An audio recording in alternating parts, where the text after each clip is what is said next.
अपनी बेहतरीन कॉमेडी और एक्टिंग के लिए पहचाने जाने वाले परेश रावल ने अपने एक्टिंग करियर की शुरुआत बतौर थिएटर आर्टिस्ट की थी। इसी बीच बैंक में उनकी नौकरी लगी तो सिर्फ 3 दिन में ही उन्होंने नौकरी छोड़ दी और गर्लफ्रेंड से पैसे लेकर गुजारा करते रहे। बाद में फिल्मों में किस्मत आजमाई और फिर पीछे पलटकर कभी नहीं देखा। अपनी दमदार अदाकारी के दम पर ये इंडस्ट्री के बड़े स्टार बन गए।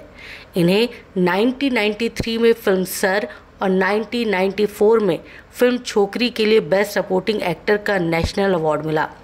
लेकिन सबसे ज़्यादा फेमस हुए परेश रावल फिल्म हेरा फेरी से। साल 2000 में रिलीज़ हुई इस फिल्म में परेश रावल ने बाबूराव गणपतराव आप्टे उर्फ बाबू भैया का रोल निभाया और फिर इसी नाम से पहचाने जाने लगे। हालांकि परेश रावल को अब ये किरदार बिल्कुल पसंद नहीं है।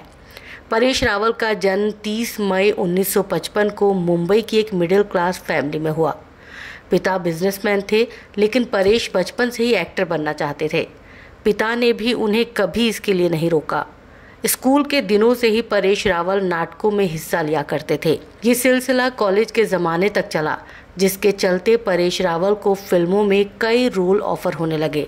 हालांकि तब उनकी फिल्मों में दिलचस्पी नहीं थी और वो थिएटर में काम करके खुश थे। इसके अलावा उन्होंने एक बैंक में नौकरी करनी शुरू की, लेकिन ये 3 दिन में ही छोड़ दी क्योंकि वो उस जॉब से खुश नहीं थे। इसके बाद वो करीब 2 महीने तक अपनी गर्लफ्रेंड स्वरूप संपत से उधार लेकर गुजारा करते रहे। लेकिन फिर एक दिन उनकी मुलाकात फिल्म डायरेक्टर केतन मेहता से हुई।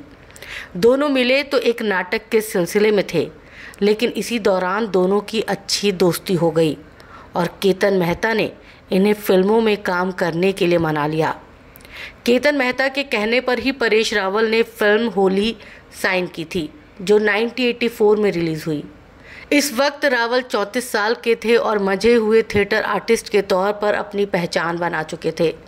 फिल्म होली में भी उनके काम की काफ़ी तारीफ हुई। फिल्म होली में उनका काम देखकर ही डायरेक्टर राहुल रवेल ने उन्हें फिल्म अर्जुन के लिए साइन कर लिया।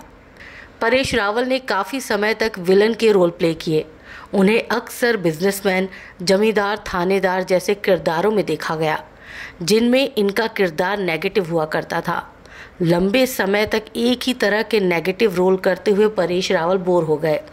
उन्होंने दोस्त केतन मेहता को अपने मन की बात बताई। केतन ने उन्हें विलन की इमेज से बाहर निकालने के लिए 1993 में फिल्म सरदार बनाई। इस फिल्म में परेश रावल ने सरदार वल्लभ भाई पटेल का किरदार निभाया, जिसे काफ़ी पसंद किया गया। 1993 में परेश रावल महेश भट्ट की फिल्म सर में एक गैंगस्टर के रोल में नजर आए। फिल्म की कहानी एक आम आदमी के परिवार की थी, जो 2 गैंगस्टर की लड़ाई में उजड़ जाती है। इस फिल्म में परेश ने गैंगस्टर वेलजी के रोल में जान फूंक दी, जिसके लिए उन्हें साल 1994 में बेस्ट सपोर्टिंग एक्टर का नेशनल अवार्ड भी मिला था। 1994 में ही परेश को फिल्म वो छोकरी के लिए भी बेस्ट सपोर्टिंग एक्टर के लिए नेशनल अवार्ड से नवाजा गया। 1994 में फिल्म अंदाज अपना अपना में परेश तेजा के किरदार में नजर आए। फिल्म में उनका एक डायलॉग था, तेजा मैं हूँ, मार्क किधर है, बेहद पॉपुलर हुआ। इस हल्की फुल्की कॉमेडी फिल्म में परेश रावल के किरदार को बेहद पसंद किया गया। सही मायनों में कहा जाए तो परेश रावल ने विलेन की इमेज से निकलकर कॉमेडी की और कदम इसी फिल्म से बढ़ाया था। इसके बाद उन्होंने कई फिल्मों में काम किया और फैंस को इम्प्रेस करते गए। साल 2000 में परेश रावल प्रियदर्शन की फिल्म हेरा फेरी में बाबू भैया के रोल में नजर आए। इस किरदार ने परेश को बुलंदियों पर पहुंचा दिया। ये बाबू राव का स्टाइल है, जैसे डायलॉग फैंस की जुबान पर छा गए। आलम यह है कि फिल्म रिलीज होने के 24 साल बाद भी आज भी बाबू भैया के डायलॉग्स पर हजारों मीम वायरल होते हैं। हेरा फेरी के हिट होने के बाद इसका सीक्वल 2006 में रिलीज हुआ था, जिसका नाम फिर हेरा फेरी था।